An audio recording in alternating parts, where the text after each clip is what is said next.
Okay, in this tutorial we're going to cover how to analyze discrete distributions within Microsoft Excel. So by this point you should have gone through the slides on discrete distributions in general, seen how to calculate their mean or expected value as well as their standard deviation, which again is a measure of the dispersion around the mean. In other words, how widely dispersed are the values around that mean value that you calculate. As you might have noticed in those slides, it's not exactly simple to do those calculations by hand. The good point is you never have to calculate these means and standard deviations by hand if you know a couple simple Excel tools that can help you calculate those right within Excel. So let's all open this file goodbets.xls. This is the Excel file I'm going to use to go over discrete distributions. Take a look at this file first. So there's three bet options here. I call it good bets because, as we'll see in a moment, all three of these bet options actually have positive mean returns, which is something you'd actually never find in a casino. All those games of chance actually have slightly negative mean returns. These bets all have positive mean returns, and we're going to assess them and decide which bet we would prefer to play. So let's take a look at them quickly. So the way this is set up, look at bet option 1. There are four possible outcomes here. So these could be business decision outcomes. We're just doing it in a simple betting example here. I could make $50. There's a 30% chance I'll make $50. There's a 20% chance that I'll make nothing. No money will exchange hands. There's a 25% chance that I'll lose $10. And there's a 25% chance that I'll lose $40. The other two are set up similarly. So bet option 2, 40% chance I'll make 10, 30% chance I'll make 5, 20% chance I won't make any money, and there's a 10% chance with bet 2 that I'll actually lose $30. Bet option 3, several smaller payoffs. In fact, 9 out of 10 times with bet option 3 I will get paid, and there's a 10% chance rather that I'll lose $25. Okay, so these are bets that we're thinking about making or business directions that we're thinking about going in. So we could look at these and decide just kind of with rules of thumb which we'd prefer to do. So say, well, maybe I'll do bet option 3 because 9 times out of 10 I get paid. Or maybe I'll do bet option 1 because I have a pretty good chance of getting a large payoff. But instead of just doing these kind of ad hoc or with rules of thumb, let's actually do some analysis of these. Let's see what the expected return of each of these bets is, and then we'll actually be able to say something as well about the dispersion around that return because we'll calculate the standard deviation. So then we'll know what's my expected return from this bet over time, and how much variability is there around that expected return. So as you remember from going through the slides on this topic, the mean return of a discrete distribution is basically just a weighted average of the returns. So for bet option 1, the mean return would be $50 times 30% plus $0 times 20% plus negative $10 times 25% plus negative $40 times 25%. That's the weighted average of these. So you can do that very quickly and easily in Excel using a certain formula. If you think about what we're trying to do here, is we're trying to take this product, 50 times 0.3, and add this product, 0 times 0.2, and add this product and add this product. So basically we are summing up those products. Right? There's a formula in Excel called sum product that does exactly that. So if you go over here to F4 and say equals sum product, that's a formula in Excel that's built in to do exactly what we're trying to do, a weighted average type calculation. It prompts me for array 1, array 2, etc. Just give it your arrays or your ranges of numbers. I want to do the sum product of these 4 payoff numbers. So I highlighted A5 through A8, comma, and the probabilities. Okay, sum product A5 to A8, B5 to B8. I close my parentheses and hit enter. That's the mean return. That is the weighted average return of bet 1. What the sum product did was it took these two ranges that I specified, it paired up the values. It said the first value in range 1 times the first value in range 2 plus the second value in range 1 times the second value in range 2, etc. Okay, so a very valuable formula to know how to do. Let's do it for bet options 2 and 3 as well. We could copy and paste it, but let's just type it back in for practice. Equals sum product of these bet 2 payoffs, comma, their associated probabilities. Looks like bet 2 has the exact same mean return as bet 1. And then let's do it for bet 3. Sum product of bet 3 payoffs and probabilities. So the weighted average return, or the expected return of bet 3, is lower than that of bet 1 and bet 2. So now we know, already we know a little bit more. We know about what we can expect from each of these 3 bets as a long run average return. But I'd like to know a little bit about how bouncy the ride is going to be, if you will. So we're going to be going up about $2.50 per play, but is there going to be a lot of variability on that path upwards with bet 1, bet 2, bet 3? The standard deviation tells us exactly that. How much variability are we going to see around this mean return? And that's useful to know as well. So if you remember from the slides, the standard deviation requires multiple calculation steps. The first thing we need to know is each payoff's squared deviation from the mean. Right? So this payoff is $50.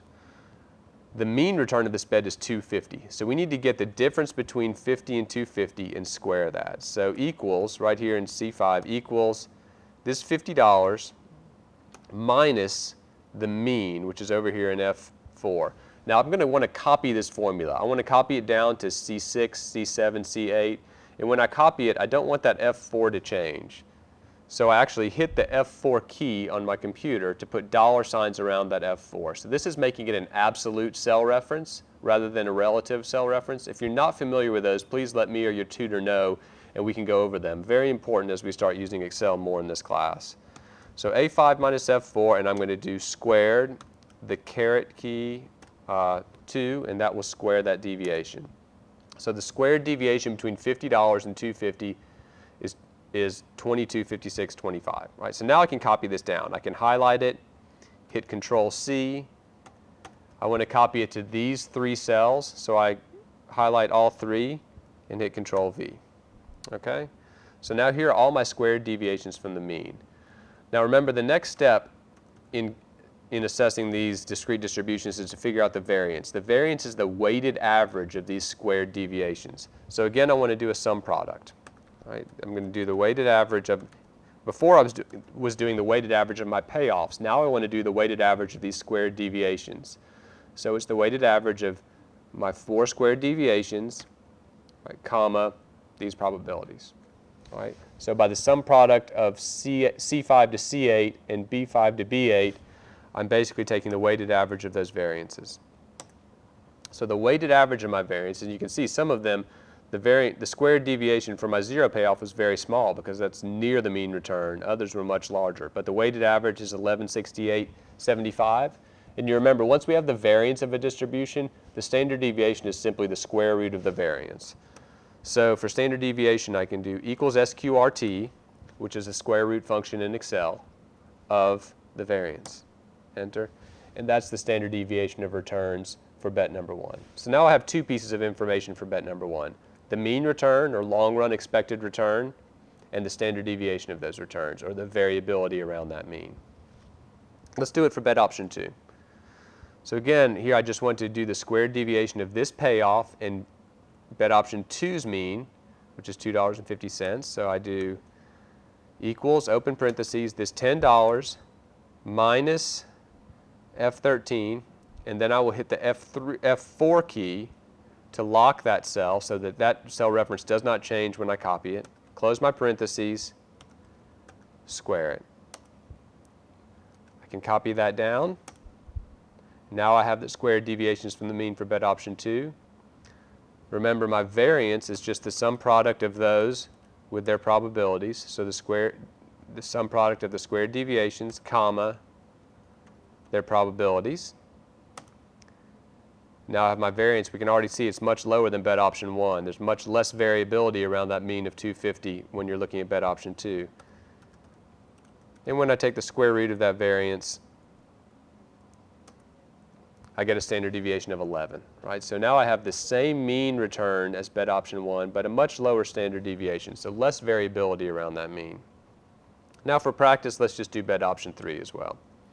Again, my squared deviations, the $12 payoff, sorry, I should open the parentheses, equals, so equals open parentheses, the $12 payoff minus the mean return of $2 squared. I copy that down. Now the variance is just the sum product of those mean squared deviations that I just calculated with their associated probabilities. And the standard deviation is the square root of that variance. Okay? So now I have much more information to assess these three bets or these three business decisions. I know the long run expected returns, those are my mean returns, and I know the standard deviation, which gives me a sense of the variability around that mean. So now looking at this, first we were looking at it using rules of thumb of which ones to play. Now we can make a more informed decision. So which one would you play now? You might consider bet option 2, right? It has the same mean return as bet option 1, but less variability. So the long run average return is still going to be $2.50 for every time that you play, but you're going to have much less variability on that upward path. So you might suggest that if you're going to sit down in the casino and play this game for a long time, you'd prefer bet option 2. Just as high a payout in the long run as bet option 1, fewer swings along the way. So now you can make, and of course your exact decision depends on your particular risk tolerance and what you're trying to do. Someone might say, well, I don't want to play these games for a long time. I want to come in and play twice. And in that case, I have a high tolerance for risk. I'd rather just play bet option 1 twice. The reason is I can make $100 that way. If I come in and just play option 2 or 3 twice, I'm not going to make that much money. So to make it worth my while, I'm kind of seeking some extra risk here. I'd prefer to just play bet option 1 twice. Maybe make $100. So maybe that's what you want to do once you make the assessment of the bets, but at least now you have more information in terms of mean, variance, and standard deviation. In fact, from what we know about probability, if someone comes to you and says, I would prefer just to play bet option 1 twice because I think I can make $100, what's the probability that that person will actually make $100 if he plays the game twice? We can figure that. In fact, let's just I'll put a little text box here and we'll figure out that probability right now. He's going to play the game twice. All right, so event A is that he wins $50 first try. Right? And then event B is that he wins $50 second try. Right? So he's saying he wants to make $100. He wants to win $50, then try again and win $50 again. What's the probability of A? The probability of A is 0.3. Right? It's just right here. The probability of getting that $50 payoff. What's the probability of B? It's also 0.3. Right, excuse me, 0.3. So what's the probability of A and B? Now remember, A and B are independent events. That means we can multiply their probabilities, right? Your probability of winning on your second try has nothing to do with whether you won on the first try. Every game is a new game. It doesn't remember if you've won or not. So the probability of winning twice is, so it's the probability of A times the probability of B, or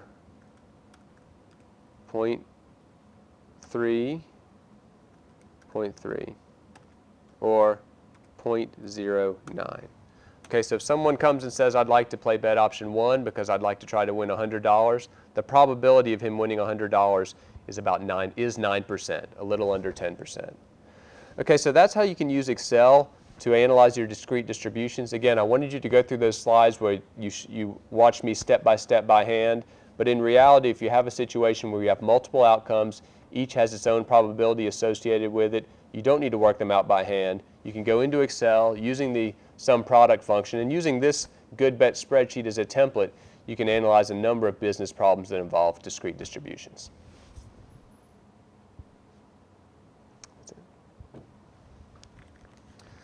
How long was that?